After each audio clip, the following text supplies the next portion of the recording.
Halo anak-anak, selamat pagi. Apa kabar kalian? Semoga baik-baik saja ya. Oke, hari ini kita kembali belajar SBDT. Adapun materi pada hari ini masih tentang reklame. Nanti videonya disimak ya dan dipahami. Oke.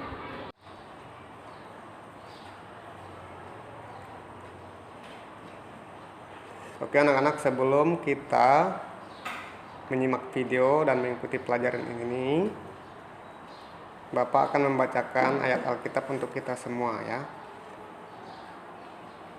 Di sini diambil dalam Amsal pasal 10 ayat 17 yang berbunyi demikian. Siapa mengindahkan didikan menuju jalan kehidupan, tetapi siapa mengabaikan teguran tersesat. Demikian bunyi firman Tuhan pada hari ini. Ya, materi pada hari ini masih tentang reklame ya. Reklame sudah kita bahas pada pertemuan berikutnya dan ini merupakan sambungan atau kelanjutannya ya.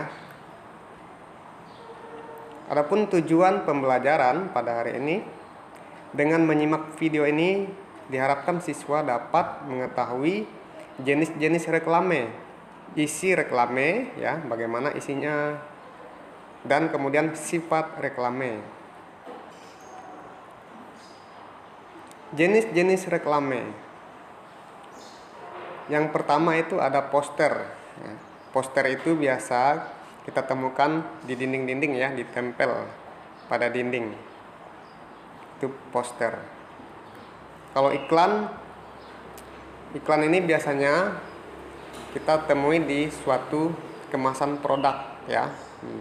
Misalnya di botolnya itu biasa ada tulisan-tulisan. Itu bagian dari reklame ya. Itu bagian juga dari iklan. Kemudian yang selanjutnya plakat. Plakat ini biasa kita temukan untuk piagam-piagam penghargaan ya. Tulisan-tulisan yang indah, ucapan terima kasih, itu disebut plakat ya. Di piala juga biasanya ada. Lalu selanjutnya spanduk. Spanduk itu ya biasanya ditempel, digantung ya. Dia digantung di atas gerbang, bisa di depan sekolah. Misalnya spanduk penerimaan siswa-siswi baru ya. Di sekolah Tursina juga pernah ada, namun sudah dilepas ya. Lalu selanjutnya selebaran. Nah, selebaran ini berupa kertas kecil, dia biasanya kertas kecil yang dibagi-bagikan oleh orang tertentu ya. Biasanya di jalan-jalan dibagikannya ya. Biasa juga dibagikan oleh orang yang datang di suatu sekolah ya. Itu berisi tentang himbauan atau informasi. Misalnya ini tentang COVID ya. Yaitu satu lembar saja dibagi-bagikan. Itu namanya selebaran.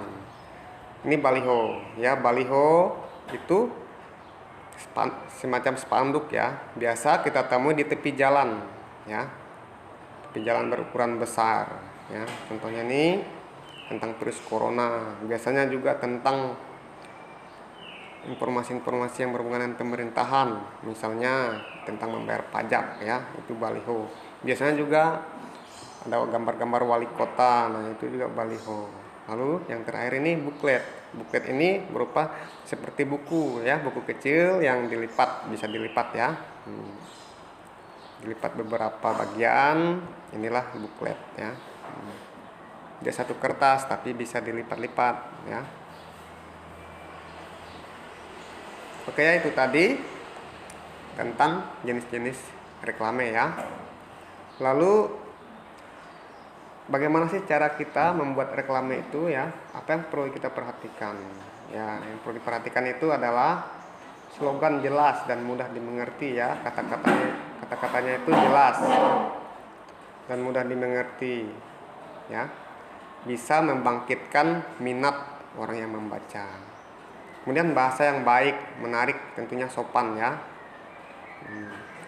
Bahasanya baik, menarik, kalimatnya itu huruf-hurufnya sesuai dengan ukurannya ya, tidak terlalu kecil ya, tetapi sesuai seperti itu sehingga menarik. dilengkapi dengan warna-warna ya, jenis-jenis tulisan yang menarik. Lalu ilustrasinya juga menarik, ada gambar-gambar yang menarik ya, bukan gambar-gambar yang tidak berhubungan sehingga membuatnya tidak menarik ya. Namun gambar yang dia diberi itu haruslah menarik ya, sehingga orang suka membacanya dan pada akhirnya orang mau mengikuti informasi yang ada di dalamnya ya. Kemudian yang keempat, tata letak gambar dan tulisan ya. Gambarnya juga disusun ya, harus menarik, harus sesuai, jangan asal-asal susun ya. Jangan misalnya manusia, gambar orang kita susun terbalik, itu kan sangat salah ya. Harus sesuai dengan porsinya ya. Adapun sifat reklame itu bersifat komersial dan non komersial. Kalau komersial itu bisa diperjualbelikan ya, tujuannya untuk diperdagangkan atau diperjualbelikan. Kalau non komersial hanya berupa himbauan atau informasi untuk mengajak masyarakat melakukan hal-hal yang baik, misalnya menjaga kebersihan selama COVID, hemat energi, matikan listrik saat tidak digunakan, seperti itu ya.